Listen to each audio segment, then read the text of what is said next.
Okay, ഇന്നത്തെ class first discuss ചെയ്യുന്നത് limitation of അക്കൗണ്ടിങ്ങിൽ first one recording of past event, second one recording only monetary item, next one effect of price level changes are not consider, next one application of different method. ഇത്ര കാര്യങ്ങളാണ് നമുക്ക് ആദ്യം ചെയ്യാനുള്ളത്, പഠിക്കാനുള്ളത്. Limitation of അക്കൗണ്ടിങ്ങിൽ recording of past event, recording of monetary item, effect of price level changes are not consider, application of different method. ശ്രദ്ധിച്ചോളൂ. ആദ്യം നമുക്ക് ഈ പോയിന്റ് പറയാം, ലാസ്റ്റിലെ പോയിന്റ് പറയാം. അപ്ലിക്കേഷൻ ഓഫ് ഡിഫറെൻറ്റ് മെത്തേഡ്, അതായത് അക്കൗണ്ടിങ്ങിൽ ഡിഫറെൻറ്റ് മെത്തേഡായിട്ട് ഒരേ കാര്യം തന്നെ ചെയ്യാൻ ഡിഫറെൻറ്റ് മെത്തേഡ് ഉണ്ട്. അതായത് ഫസ്റ്റ് വൺ, നമുക്ക് 10+2 ആഡ് ചെയ്ത് കഴിഞ്ഞാൽ നമുക്ക് 12 കിട്ടും. നമുക്ക് 6+6 ചെയ്ത് കഴിഞ്ഞാൽ 12 കിട്ടും. നമുക്ക് 15-3 ചെയ്ത് കഴിഞ്ഞാൽ 12 കിട്ടും. അതായത് ഈ 12 കിട്ടാൻ നമുക്ക് കുറേ വേ ഉണ്ടല്ലോ. ഫസ്റ്റ് ഒരു മെത്തേഡാണിത്. അതേമാതിരി അക്കൗണ്ട്സിൽ എന്ത് ചെയ്തിട്ടുണ്ട്, കുറേ ഡിഫറെൻറ്റ് മെത്തേഡ് ഉണ്ട് ഓരോ കാര്യങ്ങൾ ചെയ്യാൻ. പക്ഷെ അവിടുത്തെ പ്രശ്നം എന്ന് വെച്ചാൽ അവിടുത്തെ ഔട്ട്പുട്ട്, ഇതിൻ്റെ ഔട്ട്പുട്ട് അല്ലേ, ഈ ഔട്ട്പുട്ടുകളൊന്നും, അതായത് അതിൻ്റെ ഫൈനൽ റിസൾട്ട് എന്തായിരിക്കില്ല, ഒന്നായിരിക്കില്ല. ഓക്കെ, അതായത് ഇവിടെ പറയുന്നത് വെച്ചാൽ ഡിഫറെൻ്റ് ആയിട്ടുള്ള മെത്തേഡ്സ് ഉണ്ട് ഓരോ കാര്യങ്ങൾ ചെയ്യാൻ. അപ്പോൾ എന്താ വെച്ചാൽ ഓരോ കാര്യം ചെയ്യുന്ന സമയത്തും ഓരോന്നിൻ്റെയും ആൻസർ എന്തായിരിക്കും, ഡിഫറെൻ്റ് ആയിരിക്കും. അതുകൊണ്ട് ഏത് മെത്തേഡാണ് നല്ലത് എന്നുള്ളത്, അല്ലെങ്കിൽ ആരെ ആൻസറാണ് കറക്റ്റ് എന്നുള്ളത് നമുക്ക് എന്ത് ചെയ്യാൻ പറ്റില്ല, വിശ്വസിക്കുന്നതിനൊരു ബുദ്ധിമുട്ടുണ്ട്. Okay, that is application of different method എന്ന് പറഞ്ഞു കഴിഞ്ഞാൽ ഡിഫറെൻ്റ് ആയിട്ടുള്ള അക്കൗണ്ടിങ് മെത്തേഡ്സുകളുണ്ട്. അപ്പം ഡിഫറെൻ്റ് ആയിട്ടുള്ള സ്ഥാപനങ്ങൾ അത് ചെയ്യുന്ന സമയത്ത് നമുക്ക് അതിൻ്റെ വിശ്വസ്തത എന്തായിരിക്കും, നഷ്ടപ്പെടാൻ ചാൻസ് ഉണ്ട്. നമുക്കറിയില്ല ഏതിൻ്റെ ആൻസറാണ്. ഇപ്പോൾ ഒരു എക്സാമ്പിൾ വിചാരിച്ചോ, നമ്മളൊരു ഇത് ചെയ്ത സമയത്ത് ഇവിടെ 12 കിട്ടി, ഇത് 12 കിട്ടിയതുകൊണ്ട് ഓക്കെയാണ്, ഇത് 3 റെഡിയാണ്, നമുക്ക് കൺഫേം ആണ്. പക്ഷേ ഫസ്റ്റ് ഫോം ചെയ്ത സമയത്ത് നമുക്ക് 12 കിട്ടി. രണ്ടാമത്തെ മെത്തേഡ് ചെയ്തപ്പോൾ 10 കിട്ടി. മൂന്നാമത്തെ ഒരു മെത്തേഡ് ചെയ്തപ്പോൾ അതെന്തായിട്ട് 15 ആയി. അപ്പം നമുക്ക് അറിയില്ല ഇതിൽ ഏതാണ് കറക്റ്റ് ആൻസർ, നമുക്ക് അറിയില്ല. ഓരോ സ്ഥാപനം ഓരോ മെത്തേഡാണ് ഫോളോ ചെയ്യുക. അപ്പം അതുകൊണ്ടാണ് എന്ത് ചെയ്യുന്നുണ്ടാവില്ല, റെഡ്യൂസ് ദ റിലയബിലിറ്റി. നമുക്ക് എന്ത് ചെയ്യും, അക്കൗണ്ടിങ്ങിന്റെ റിലയബിലിറ്റി നഷ്ടപ്പെടും, വിശ്വസനീയത നഷ്ടപ്പെടാൻ ചാൻസ് ഉണ്ട്. കാരണം ഓരോരുത്തരും ഓരോ മെത്തേഡ് യൂസ് ചെയ്ത് കഴിഞ്ഞ് കഴിഞ്ഞാൽ. ക്ലിയർ ആണോ?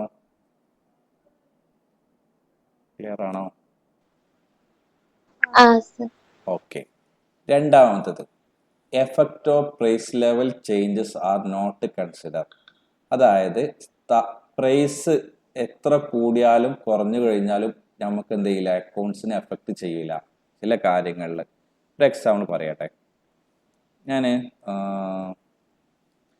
ഒരു 13/11/2020 ഞാനൊരു 10 ലക്ഷം രൂപൻ്റെ ഒരു ലാൻഡ് വാങ്ങി. 10 ലക്ഷം രൂപൻ്റെ ഒരു ലാൻഡ് വാങ്ങി. ഈ 10 ലക്ഷം രൂപൻ്റെ ഒരു ലാൻഡ് വാങ്ങിയിട്ട് 13/11/2025 ആയ സമയത്ത് ഈ ലാൻഡിന്റെ വില ഒരു 20 ലക്ഷം രൂപയായി. ഉറപ്പല്ലേ, സാധനത്തിന്റെ വില കൂടുന്ന ഉറപ്പല്ലേ. അപ്പോൾ 20 ലക്ഷം രൂപയായി. ഞാൻ ബിസിനസ്സിൽ റെക്കോർഡ് ചെയ്യാൻ എപ്പോഴും അറിയോ, 2025 എൻ്റെ വില എത്ര കാണിക്കുക വെച്ച് കഴിഞ്ഞാൽ എൻ്റെ അക്കൗണ്ട്സിൽ തന്നെ റെക്കോർഡ് ചെയ്യുന്ന സമയത്ത് 13/11/2025 എൻ്റെ ബിസിനസ്സിൽ എൻ്റെ ലാൻഡിൻ്റെ വില എത്രയേ കാണിക്കുള്ളൂ അറിയോ, 10 ലക്ഷം കാണിക്കുള്ളൂ. അതായത് ഇവിടെ ലാൻഡിൻ്റെ വില കൂടിയിട്ടുണ്ടോ കുറഞ്ഞിട്ടുണ്ടോ എന്നുള്ളത് എൻ്റെ എഫക്റ്റ് ചെയ്യില്ല, എൻ്റെ അക്കൗണ്ട്സിനെ എഫക്റ്റ് ചെയ്യില്ല. എത്രയാണോ അസറ്റിൻ്റെ പർച്ചേസിൻ്റെ വില, പർച്ചേസ് കോസ്റ്റ് എന്നാ പറയുക കേട്ടോ, പർച്ചേസ് കോസ്റ്റ് എത്രയാണോ അത് മാത്രമേ നമ്മൾ എന്ത് ചെയ്യുള്ളൂ, അക്കൗണ്ട്സിൽ കൺസിഡർ ചെയ്യുള്ളൂ. അല്ലാതെ മാർക്കറ്റ് റേറ്റ് എന്ത് ചെയ്യില്ല, കൺസിഡർ ചെയ്യില്ല. അതായത് പ്രൈസ് കൂടിക്കഴിഞ്ഞു കഴിഞ്ഞാലും കുറഞ്ഞു കഴിഞ്ഞു കഴിഞ്ഞാലും എന്ത് സംഭവിക്കില്ല, അക്കൗണ്ട്സിനെ എഫക്റ്റ് ഉണ്ടാവില്ല. അതാണ് ഈ പോയിന്റ് പറയുന്നത്. ഇവിടെ നോക്ക് കേട്ടോ. Transactions are always record in the books at cost price. Cost price means purchase price. എത്രയാണോ നമ്മൾ പർച്ചേസ് ചെയ്ത് ആ പ്രൈസാണ് കാണിക്കുക. Not at the market price. അല്ലാതെ എന്തല്ല, മാർക്കറ്റ് പ്രൈസ് അല്ല.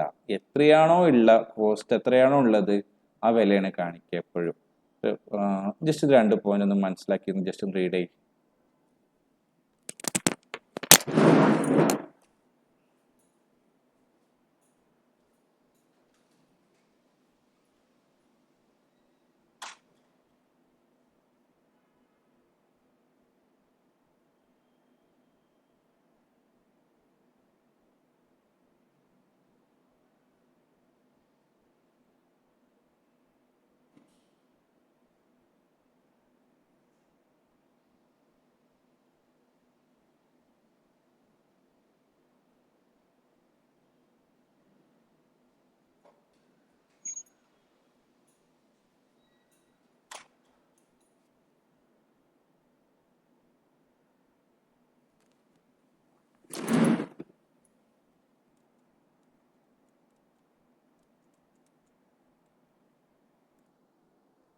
Next one, record monetary items. Monetary items എന്ന് പറഞ്ഞു കഴിഞ്ഞാൽ ഓൺലി ക്യാഷ് അല്ലെങ്കിൽ ക്യാഷിന് തുല്യമായിട്ടുള്ള ഐറ്റംസ്. ക്യാഷോ ക്യാഷിന് ഈക്വലൻ്റ് എന്ന് പറയാം കേട്ടോ. ക്യാഷിന് ഈക്വലൻ്റ് ആയിട്ടുള്ള ഐറ്റംസ് മാത്രമേ ബിസിനസ്സിൽ എന്ത് ചെയ്യുള്ളൂ, റെക്കോർഡ് ചെയ്യുള്ളൂ. എന്താ ചെയ്യുള്ളൂ?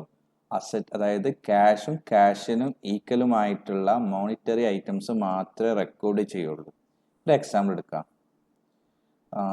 നമുക്ക് ജിയോ ലിമിറ്റഡിൽ കുറേ ആൾക്കാരുണ്ട്, എംപ്ലോയീസ് ഉണ്ടെന്ന് വിചാരിച്ചോ.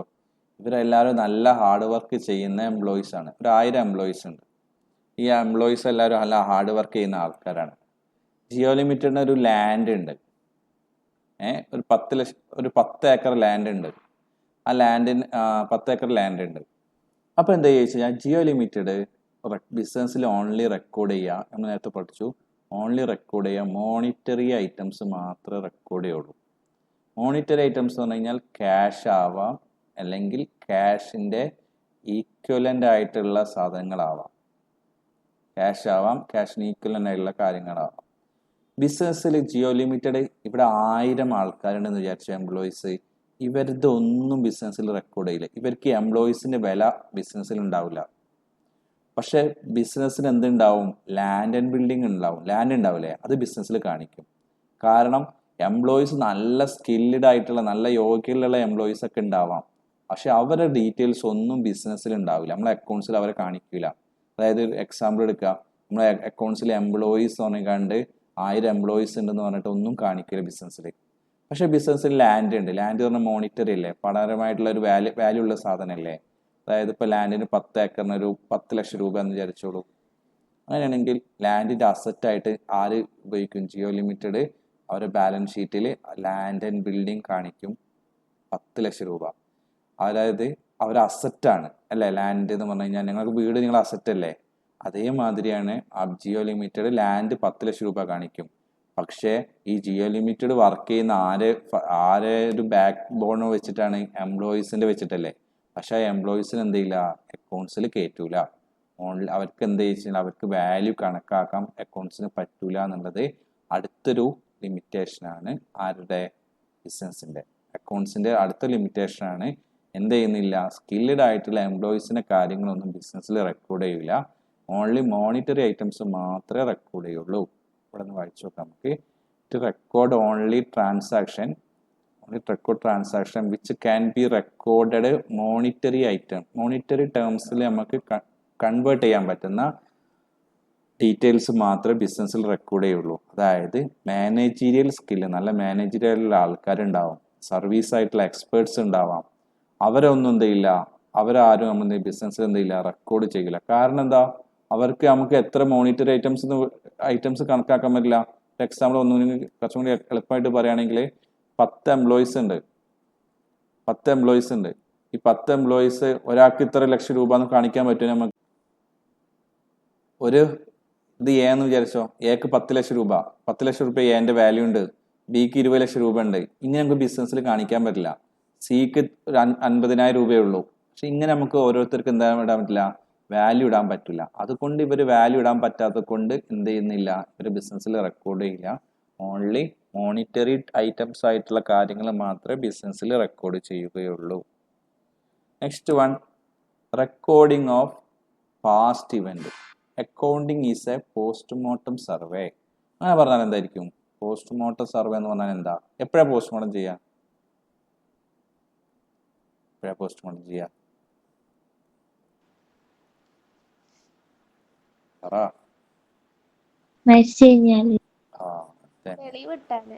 തെളിവിട്ടാണ് പോസ്റ്റ്മോർട്ടം ചെയ്യുന്നത്. ഓക്കെ, അതല്ല, എപ്പോഴാ പോസ്റ്റ്മോർട്ടം ചെയ്യാ? മരിക്കുന്നതിന് മുന്നെയാണോ മരിച്ചതിന് ശേഷമാണോ? മരിച്ചതിന് ശേഷമാണ്. അതേമാതിരിയാണ് അക്കൗണ്ട്സിന്റെ അവസ്ഥ. അപ്പൊ എന്തായിരിക്കും അതിന്റെ പിക്ചർ? അതായത് ശ്രദ്ധിച്ചോ, നമ്മളെ അക്കൗണ്ടിങ്ങിൽ ഓരോ ഇയർ ഉണ്ട്. അക്കൗണ്ടിങ് ഇയർ സ്റ്റാർട്ട് ചെയ്തത് എന്ന് വെച്ച് കഴിഞ്ഞാൽ 1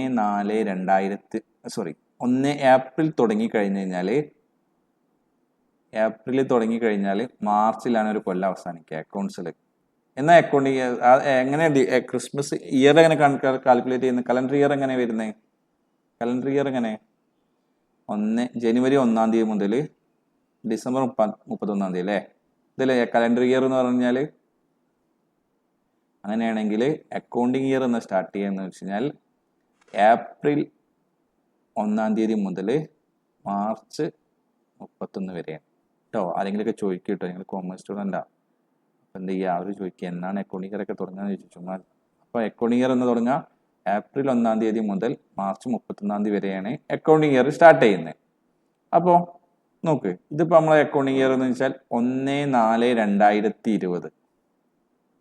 ഓക്കെ, ഇപ്പൊ ഇതിന്റെ ഇയർ അവസാനിക്കുന്നത് 31 മാർച്ച് 2021 അല്ലേ? 2021.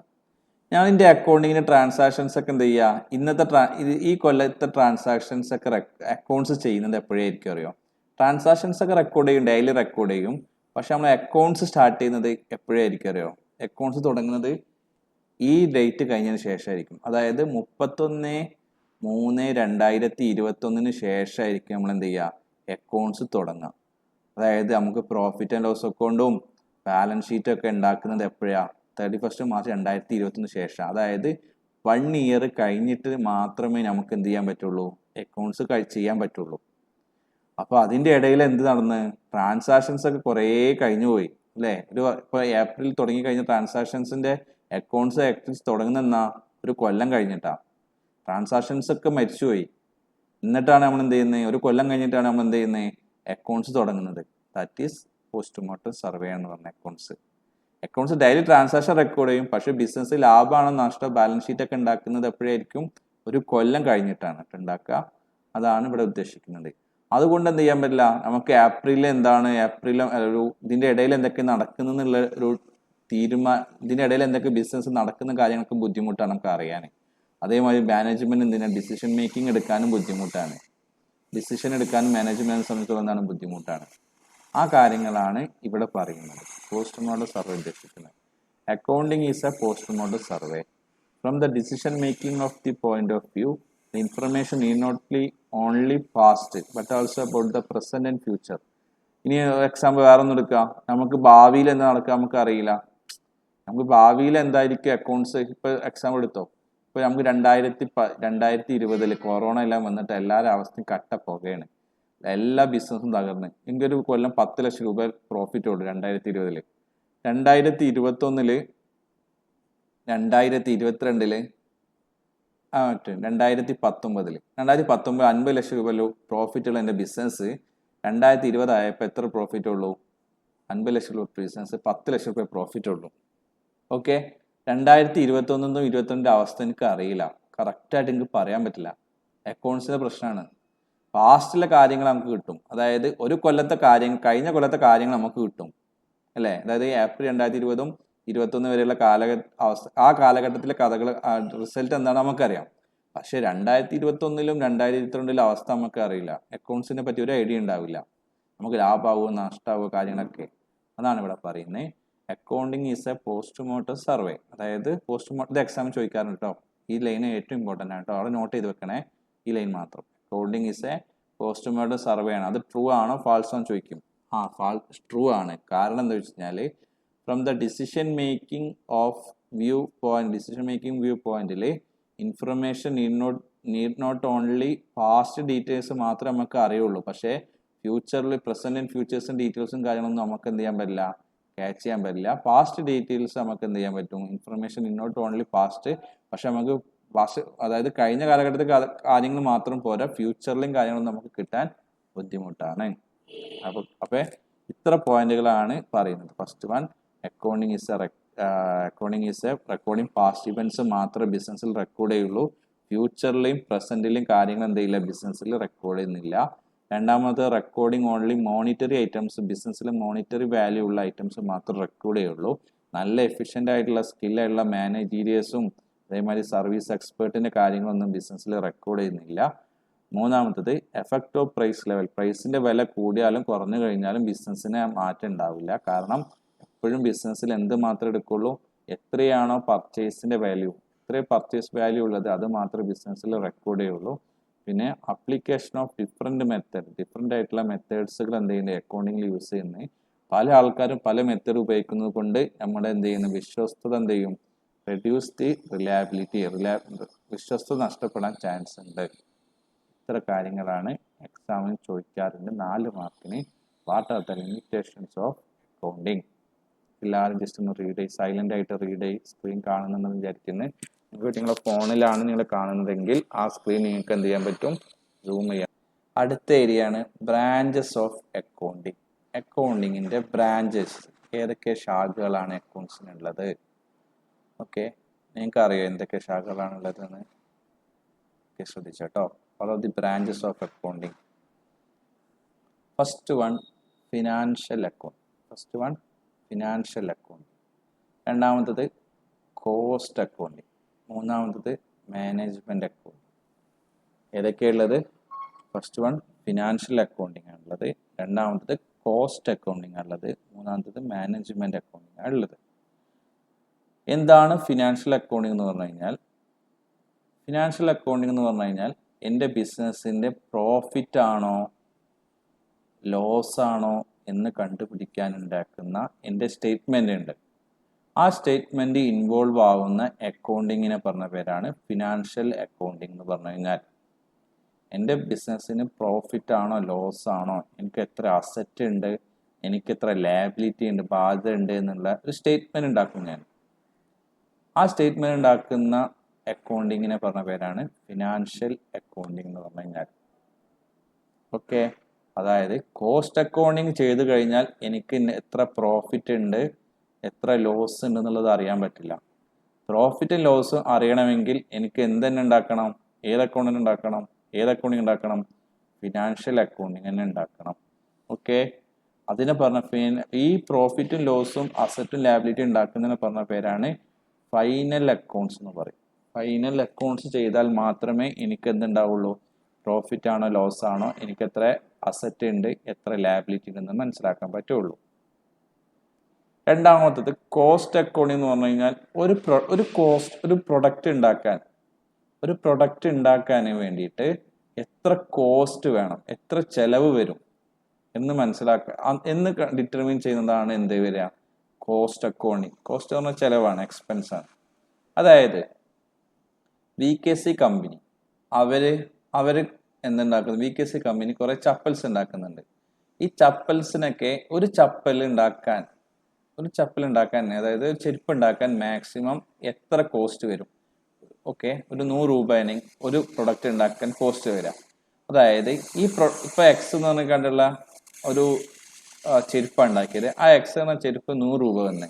ഇതിൽ കുറേ ആൾക്കാർ കുറേ കോസ്റ്റ് വരുന്നില്ലേ? നമുക്ക് റബ്ബർ വേണ്ടേ ചെരുപ്പ് ഉണ്ടാക്കാൻ?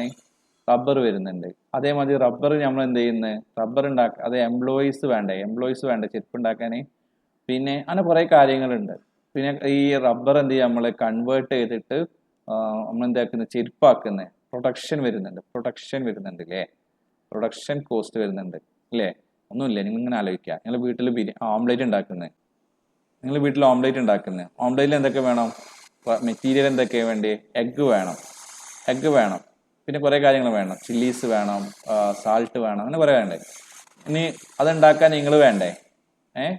അതായത് നിങ്ങളിപ്പോൾ നമുക്ക് എംപ്ലോയിഡ് ആയിട്ട് കൺസിഡർ ചെയ്യാം. അത് ഉണ്ടാക്കി കഴിഞ്ഞാൽ നമുക്ക് എന്തുണ്ടായി?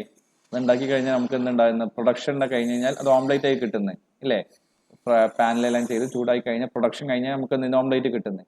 അതേമാതിരി ഒരു ചെരുപ്പ് ഉണ്ടാക്കാൻ റബ്ബർ വേണം, എംപ്ലോയീസ് വേണം, പ്രൊഡക്ഷൻസ് കാര്യങ്ങളൊക്കെ വേണം. അപ്പം ഓരോന്നിനും എത്ര കോസ്റ്റ് വരും? ഇപ്പൊ റബ്ബർ ഉണ്ടാക്കാൻ 10 രൂപയാണ്, എംപ്ലോയീസിന് 50 രൂപ കൊടുക്കണം, പ്രൊഡക്ഷൻ ചെയ്യാൻ വേണ്ടിയിട്ട് 40 രൂപ കൊടുത്ത് മൊത്തം 100 രൂപയല്ലോ. അതായത് ഒരു സാധനം പ്രൊഡക്ഷൻ ചെയ്യാൻ വേണ്ടിയിട്ട് എത്ര കോസ്റ്റ് വരും എന്നുള്ളതാണ് നമ്മൾ എന്ത് ചെയ്യുന്നത്, ഈ കോസ്റ്റ് അക്കൗണ്ടിങ്ങിൽ കൺസിഡർ ചെയ്യുന്നത്. Okay, next one management accounting എന്ന് പറഞ്ഞു കഴിഞ്ഞാൽ ഇറ്റ് ഇൻവോൾവ് ഫിനാൻഷ്യൽ അക്കൗണ്ടിങ്ങും വരും, കോസ്റ്റ് അക്കൗണ്ടിങ് കൂടി മിക്സ്ഡ് ചെയ്തിട്ടുള്ളതാണ് മാനേജ്മെന്റ് അക്കൗണ്ടിങ്. ഈ മാനേജ്മെന്റ് അക്കൗണ്ടിങ് എന്ന് പറഞ്ഞു കഴിഞ്ഞാൽ ഫിനാൻഷ്യൽ അക്കൗണ്ട്സും വരും, ഇതിൽ കോസ്റ്റ് അക്കൗണ്ടും, ഇത് രണ്ടും കൂടി ഇൻവോൾവ് ആവുന്നതാണ് മാനേജ്മെന്റ് അക്കൗണ്ടിങ്. ഈ മാനേജ്മെന്റ് അക്കൗണ്ടിങ്ങിലാണ് നമ്മൾ ഡിസിഷൻ എടുക്കുക. മാനേജ്മെന്റ് അക്കൗണ്ടിങ് നോക്കിയിട്ടാണ് നമുക്ക് എന്ത് ചെയ്യുന്നത്, ഡിസിഷൻ എടുക്കാൻ പറ്റുക. അപ്പോൾ അതിലൂടെയാണ് നമുക്ക് എന്ത് ചെയ്യുക, ബഡ്ജറ്റ് ഒക്കെ ഉണ്ടാക്കുന്നത് ഫിനാൻഷ്യൽ അക്കൗണ്ടിങ്ങിലൂടെയാണ്. ഓക്കെ, അതേമാതിരി ട്രെൻഡ് അനാലിസിസ് എന്ന് പറഞ്ഞ സാധനമുണ്ട്. ട്രെൻഡ് അനാലിസിസ് എന്ന് പറഞ്ഞു കഴിഞ്ഞാൽ 2010 എനിക്ക് 50 രൂപ നല്ല പ്രോഫിറ്റ് ആയിരുന്നു, 2011 എനിക്ക് അതിനേക്കാട്ടി പ്രോഫിറ്റായി. അങ്ങനെ കുറേ ഇയർ പോയപ്പോൾ 2020 വന്നത്, അന്നാണ് നമ്മളെ കൊറോണ വന്നത്. അതുകൊണ്ട് എന്താ ചെയ്യുക, നമ്മളെ പ്രോഫിറ്റ് കുറഞ്ഞു. അപ്പോൾ എനിക്ക് കമ്പയർ ചെയ്യാൻ പറ്റി, അതായത് 2010 നിന്ന് അപേക്ഷിച്ചിട്ട് 2020 എൻ്റെ പ്രോഫിറ്റിൻ്റെ ട്രെൻഡ് പറഞ്ഞ ചേഞ്ചസ് എന്താ സംഭവിച്ചത്, എൻ്റെ പ്രോഫിറ്റിൻ്റെ ട്രെൻഡ് കുറഞ്ഞു. കാരണം എന്തായിരുന്നു, കൊറോണ വന്നുകൊണ്ട് പ്രോഫിറ്റിൻ്റെ ട്രെൻഡ് കുറഞ്ഞു. അപ്പോൾ ഒരു മാനേജ്മെന്റ് തീരുമാനം എടുക്കുന്നത് ഏതിലൂടെയാണ്, മാനേജ്മെന്റ് അക്കൗണ്ടിങ്ങിലൂടെയാണ് ഉണ്ടാക്കുന്നത്. ഒരു പ്രൊഡക്റ്റിന്റെ കോസ്റ്റ് തീരുമാനിക്കുന്നതാണ് കോസ്റ്റ് അക്കൗണ്ടിങ്. ഒരു ഫിനാൻഷ്യൽ അക്കൗണ്ടിങ് എന്ന് പറഞ്ഞു കഴിഞ്ഞാൽ നമ്മുടെ ബിസിനസ് പ്രോഫിറ്റ് ആണോ ലോസ് ആണോ കണ്ടുപിടിക്കാൻ വേണ്ടി ഉണ്ടാക്കുന്ന സ്റ്റേറ്റ്മെന്റും കൂടി ഇൻവോൾവ് ആവുന്ന അക്കൗണ്ട്സ് ആണ് ഫിനാൻഷ്യൽ അക്കൗണ്ടിങ് എന്ന് പറഞ്ഞു കഴിഞ്ഞാൽ. നിങ്ങൾക്ക് മനസ്സിലായോ? ജസ്റ്റ് ഒന്ന് നോട്ട് ചെയ്ത് നോക്ക്. നിങ്ങൾ ഈ 3 ഹെഡിങ് മാത്രം നിങ്ങൾ എഴുതിയാൽ മതി, ബാക്കിയെല്ലാം നിങ്ങൾ പ്രിന്റ് നോട്ട്സിലുണ്ട് കേട്ടോ. ഈ 3 പോയിന്റ് ബ്രാഞ്ചസ് ഓഫ് അക്കൗണ്ടിങ് എഴുതിയിട്ട് നിങ്ങൾക്ക് മനസ്സിലായത് എഴുതാം. താഴെ നോട്ട് ചെയ്ത് വെക്കാം കേട്ടോ, വേഗം എഴുത്. ബ്രാഞ്ചസ് ഓഫ് അക്കൗണ്ടിങ്ങിൽ ഫസ്റ്റ് വൺ ഫിനാൻഷ്യൽ അക്കൗണ്ടിങ് എന്താ പറയുന്നത്, the objectives of financial accounting എന്ന് പറഞ്ഞു കഴിഞ്ഞാൽ find out the result of operation ബിസിനസിന്റെ റിസൾട്ട്, അതായത് പ്രോഫിറ്റ് ആണോ ലോസ് ആണോ കണ്ടുപിടിക്കാൻ വേണ്ടിയിട്ട് നമ്മൾ പ്രിപ്പയർ ചെയ്യുന്ന അക്കൗണ്ടിങ് ആണ് ഇത് ഫിനാൻഷ്യൽ അക്കൗണ്ടിങ് എന്ന് പറഞ്ഞു കഴിഞ്ഞാൽ. ക്ലിയർ ആണോ? രണ്ടാമത്തത് കോസ്റ്റ് അക്കൗണ്ടിങ് എന്ന് പറഞ്ഞു കഴിഞ്ഞാൽ ദ പർപ്പസ് ഓഫ് കോസ്റ്റ് അക്കൗണ്ടിങ്ങിന്റെ പർപ്പസ്, അതിന് മുന്നേ പറയുന്നുണ്ട്, it is ascertain the cost of product. ഒരു പ്രൊഡക്റ്റിന്റെ കോസ്റ്റ്, എത്ര രൂപ ഒരു പ്രൊഡക്റ്റ് ഉണ്ടാക്കാൻ വേണ്ടി ചെലവാകുന്നു, അതിനെ പറഞ്ഞവരാണ് cost accounting. The purpose of cost accounting to analyse ചെയ്യുന്നത് നമ്മൾ എന്ത് ചെയ്യുന്നത്, expenditure to ascertain the cost of various product manufacture by the firm. അതായത് VKC നമ്മളൊരു ചെരുപ്പ് ഉണ്ടാക്കാനും വേണ്ടിയിട്ട് ചപ്പൽ ഉണ്ടാക്കാനും വേണ്ടിയിട്ട് എന്ത് ചെയ്യുന്നത്, കുറേ എക്സ്പെൻസ് വരുന്നുണ്ട്. അതൊക്കെ റബ്ബർ വരുന്നുണ്ട്, അതേമാതിരി എംപ്ലോയീസ് വേണം, അത് പ്രൊഡക്ഷൻ ചെയ്യണം, കുറേ കോസ്റ്റ് ഉണ്ട്. ഈ കോസ്റ്റ് എല്ലാം ഓരോന്നും എത്ര കോസ്റ്റ് വരും എന്നുള്ളതാണ് ഇവിടെ പറയുന്നത്. നോക്കട്ടോ, the purpose of cost accounting to analyse the expenditure. നമുക്ക് ഏതൊക്കെ എക്സ്പെൻഡിച്ചർ ഉണ്ട് ഇവിടെ, റബ്ബർ ഉണ്ട്, എംപ്ലോയീസ് ഉണ്ട്, പിന്നെ പ്രൊഡക്ഷൻ ചെയ്യേണ്ടത്, അതെല്ലാം ഫൈൻഡ് ചെയ്യുന്നു, കണ്ടുപിടിക്കുന്നത്. കോസ്റ്റ് ഓഫ് വേരിയസ് പ്രൊഡക്റ്റ് എന്തിനു വേണ്ടി, മാനുഫാക്ചർ ചെയ്ത പ്രൊഡക്റ്റായി കിട്ടാൻ, അതായത് ചപ്പലായി കിട്ടാനും വേണ്ടിയിട്ട് കുറേ എക്സ്പെൻസ് വരുന്നുണ്ട്. ആ എക്സ്പെൻസ് എല്ലാം കൂടി മനസ്സിലാക്കുന്നതാണ്, എത്ര എക്സ്പെൻസ് വരും എന്നുള്ളത് കണ്ടുപിടിക്കുന്നതാണ് ഏത് അക്കൗണ്ടിങ്ങിലൂടെ നമ്മൾ ചെയ്യുന്നത്, കോസ്റ്റ് അക്കൗണ്ടിങ്ങിലൂടെ നമ്മൾ ചെയ്യുന്നത്. ഓക്കെ, ഇതിലൂടെ ചെയ്യുന്നു. ലാസ്റ്റ് വൺ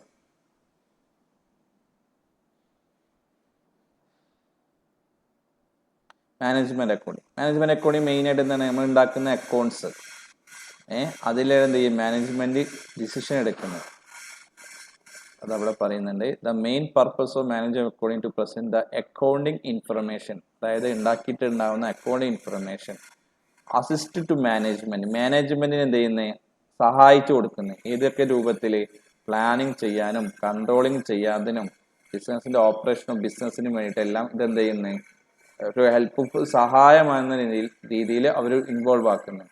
ഈ മാനേജ്മെന്റ് അക്കൗണ്ടിങ്ങിൽ ആരൊക്കെ വരുന്നത് വെച്ചാൽ ഫിനാൻഷ്യൽ അക്കൗണ്ടിങ് ഇൻവോൾവ് ആണ്, കോസ്റ്റ് അക്കൗണ്ടിങ്ങും മാനേജ്മെന്റ് അക്കൗണ്ടിങ്ങിൽ ഇൻവോൾവ് ആണ്. ഓക്കെ, ഇത് വെച്ചിട്ടാണ് മാനേജ്മെന്റ് എന്തുണ്ടാക്കുക, ഡിസിഷൻസ് ഉണ്ടാക്കുന്നത്. ഓക്കെ, ഇത്ര നമുക്ക് പറയുന്നുള്ളൂ ഇന്നത്തെ ക്ലാസ്സിൽ. അടുത്ത ക്ലാസ്സിൽ കുറച്ച് ഡീപ്പായിട്ട് നമുക്ക് പറയണം. അടുത്ത ക്ലാസ്സിൽ കുറേ പോയിന്റ്സ് ഒക്കെ ഉണ്ട്, നമുക്ക് അതൊക്കെ നോക്കാം. പിന്നെ പറഞ്ഞിട്ടുള്ള മെയിൻ പോയിന്റ്സ് വന്നു കഴിഞ്ഞാൽ ലിമിറ്റേഷൻസ് ഓഫ് അക്കൗണ്ടിങ് എന്ന് പറഞ്ഞാൽ എന്താണെന്ന് പറഞ്ഞു, ഡീപ്പായിട്ട് പറഞ്ഞു. ലിമിറ്റേഷൻസ് ഓഫ് അക്കൗണ്ടിങ് നോട്ട്ബുക്കിലേക്ക് നോട്ട് ചെയ്ത് വെക്കേണ്ട നിങ്ങൾ. ലിമിറ്റേഷൻസ് ഓഫ് അക്കൗണ്ടിങ് നിങ്ങൾ നോട്ട് ചെയ്ത് വെക്കണം, ഇമ്പോർട്ടൻ്റ് ആണ്. 4 പോയിന്റും. പോസ്റ്റ് മോഡൽ സർവേ എന്ന് പറഞ്ഞു കഴിഞ്ഞാൽ എക്സാമിന് ഇടയ്ക്ക് കയറി വരുന്ന സാധനമാണ്. അതിനുശേഷം നമ്മൾ ഡിസ്കസ് ചെയ്ത സാധനമാണ് what are the branches of accounting. എക്സാമിന് 1 വേർഡ് ചോദിക്കാറുണ്ട്, ബ്രാഞ്ചസ് ഓഫ് അക്കൗണ്ടിങ്. അപ്പം അത് നിങ്ങൾ എന്ത് ചെയ്യുക, നല്ല തറവായിട്ട് നിങ്ങൾ പഠിക്കുക. Branches of accounting, financial accounting ഉണ്ട്, കോസ്റ്റ് അക്കൗണ്ടിങ് ഉണ്ട്, മാനേജ്മെന്റ് അക്കൗണ്ടിങ് ഒക്കെ ഉണ്ട്. ഓക്കെ, അടുത്ത ക്ലാസ്സിൽ കുറച്ച് ഡീപ്പസ്റ്റ് കുറേ ഏരിയ പഠിക്കാനുണ്ട്. അപ്പോൾ അതിന് ഞാൻ നിങ്ങൾക്ക് ആദ്യം നോട്ടും കാര്യമെല്ലാം പറഞ്ഞു തരാം. അപ്പം ഇന്ന് നിങ്ങൾ മാർക്ക് ചെയ്യേണ്ട സാധനം, നിങ്ങൾ പ്രിന്റഡ് ബുക്കിൽ നിങ്ങൾക്ക് അയച്ചുള്ള ഒരു PDF ഉണ്ട്. ഞാൻ നാളെ നിങ്ങൾ പാരൻസിനോട് വിളിക്കാൻ പറഞ്ഞിട്ടുണ്ട്. അപ്പോൾ നിങ്ങൾ എന്ത് ചെയ്യണം, ആ പാരൻസിനോട് ആദ്യം നിങ്ങൾ എന്ത് ചെയ്യുന്നത്, ലിമിറ്റേഷൻ ഓഫ് ആദ്യം നിങ്ങൾ ഹെഡിങ് എഴുതുന്നത്. അതിൽ first one recording of past events എന്ന് പറഞ്ഞിട്ട് എഴുതാം. റെക്കോർഡിംഗ് ഓഫ് പാസ്റ്റ് ഇവൻറ്റിൽ ഇത് മാത്രം എഴുതാൻ മതി. Accounting is A historical nature. എന്നിട്ട് അവിടെ നിങ്ങൾ എഴുതേണ്ട ഒരു പോയിന്റാണ് നേരത്തെ ഞാൻ കാണിച്ചിട്ടുള്ള പോസ്റ്റ്മോർട്ടം സർവേൻ്റെ എന്ന് പറഞ്ഞിട്ട് ഒരു സാധനം കണ്ടില്ലേ, അത് ഞാൻ അവിടെ നോട്ട് ചെയ്ത് വെക്കണം. Accounting is a postmortem survey എന്ന് പറഞ്ഞിട്ട്. അത് ലിമിറ്റേഷൻ ഇതാ, ഈ പോയിന്റ് അവിടെ എഴുതണം. ഇപ്പം തന്നെ നോട്ട് ചെയ്ത് വെച്ചോ. ആദ്യം നിങ്ങൾ എഴുതേണ്ടത് ഈ സാധനമാണ്. ആദ്യം എഴുതേണ്ടത് accounting is N historical nature. അത് മാത്രം മതി ഫസ്റ്റിൽ, വേറെ ഒന്നും വേണ്ട ഇതുവരെ. എന്നിട്ട് നിങ്ങൾ രണ്ടാമത് എഴുതേണ്ട പോയിന്റ് എന്ന് പറഞ്ഞു കഴിഞ്ഞാൽ ഈ point, accounting is a postmortem survey. എന്നിട്ട് നിങ്ങൾ അതിനെ മനസ്സിലാക്കുക, എന്താണ് പോസ്റ്റ്മോർട്ടം സർവേ ഉദ്ദേശിച്ചത്. ഇതിൻ്റെ വീഡിയോ ഉണ്ടാവുമല്ലോ, അപ്പോൾ നിങ്ങൾ എന്താ വീഡിയോ ജസ്റ്റ് ഒന്ന് കണ്ടു കഴിഞ്ഞാൽ നിങ്ങൾക്ക് മനസ്സിലാവും. ഓക്കെ, രണ്ടാമത്തെ point recording only monetary items. Recording only monetary items മാത്രമേ റെക്കോർഡ് ചെയ്യുള്ളൂ. അതായത് it record transaction which can be recorded in monetary terms. Monetary terms ഉള്ള കാര്യങ്ങൾ മാത്രമേ ബിസിനസ്സിൽ റെക്കോർഡ് ചെയ്യുന്നുള്ളൂ. ഓക്കെ, വേറെ ഒന്നും വേണ്ട. അപ്പോൾ നിങ്ങൾ മനസ്സിലാക്കണം, മാനേജേഴ്സിനൊന്നും അക്കൗണ്ട്സിൽ ഇൻവോൾവ് ആക്കില്ല. Third one effect of price level changes are not consider. അത് നിങ്ങൾ താഴെ കൊടുക്കേണ്ടത് ബിസിനസ്സിലെ transactions are always record in the book വാല്യൂവിൽ മാത്രമേ റെക്കോർഡ് ചെയ്യുള്ളൂ, not at the market price. വേറെ ഒന്നും വേണ്ട. Next one application of different method. ഇത് ഫുൾ ചെയ്താൽ അക്കൗണ്ടിങ്ങിന് ഡിഫറെൻ്റ് ആയിട്ടുള്ള മെത്തേഡ്സ് എന്ത് ചെയ്യുന്നുണ്ട്, അക്കൗണ്ടിങ്ങിൽ റെക്കോർഡ് ചെയ്യുന്നുണ്ട്. ഓക്കെ, അതുകൊണ്ട് റിലയബിൾ നഷ്ടപ്പെടുന്നുണ്ട്. നെക്സ്റ്റ് വരുന്ന സമയത്ത്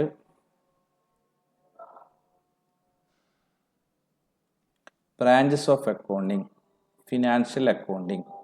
എന്നിട്ട് ഞാൻ നിങ്ങൾക്ക് ഇവിടെ മാർക്ക് ചെയ്തിട്ടുള്ള ഇത് ഇവിടുന്ന് മുതൽ എഴുതാം. ഓക്കെ, രണ്ടാമത്തതാണ് കോസ്റ്റ് അക്കൗണ്ടിങ്, ഇതുവരെ മതി. തേർഡ് വൺ മാനേജ്മെന്റ് അക്കൗണ്ടിങ്, ഇവിടുന്ന് മുതൽ. The main purpose of management accounting is to present the accounting informations എന്ന് പറഞ്ഞിട്ടുള്ള ഇതുവരെയുള്ളത്. ഓക്കെ, ഇത്ര കാര്യങ്ങളാണ് ഇന്ന് പഠിപ്പിച്ച് അതിൽ നോട്ട് നിങ്ങൾക്ക് തന്നിട്ടുണ്ട്. അതെന്ത് ചെയ്യുക, നല്ല വർക്കൗട്ട് ചെയ്യുക. ഓക്കെ, അപ്പോൾ തൽക്കാലം ഇന്നത്തെ ക്ലാസ് വൈൻഡ് അപ്പ് ചെയ്യുന്നേ. നല്ല മനസ്സിലായെന്ന് വിചാരിക്കുന്നേ. ഓക്കെ, ക്ലിയർ അല്ലേ? ഡൗട്ട് ഉണ്ടാവും? ഓക്കെ, ഓക്കെ, ശരി.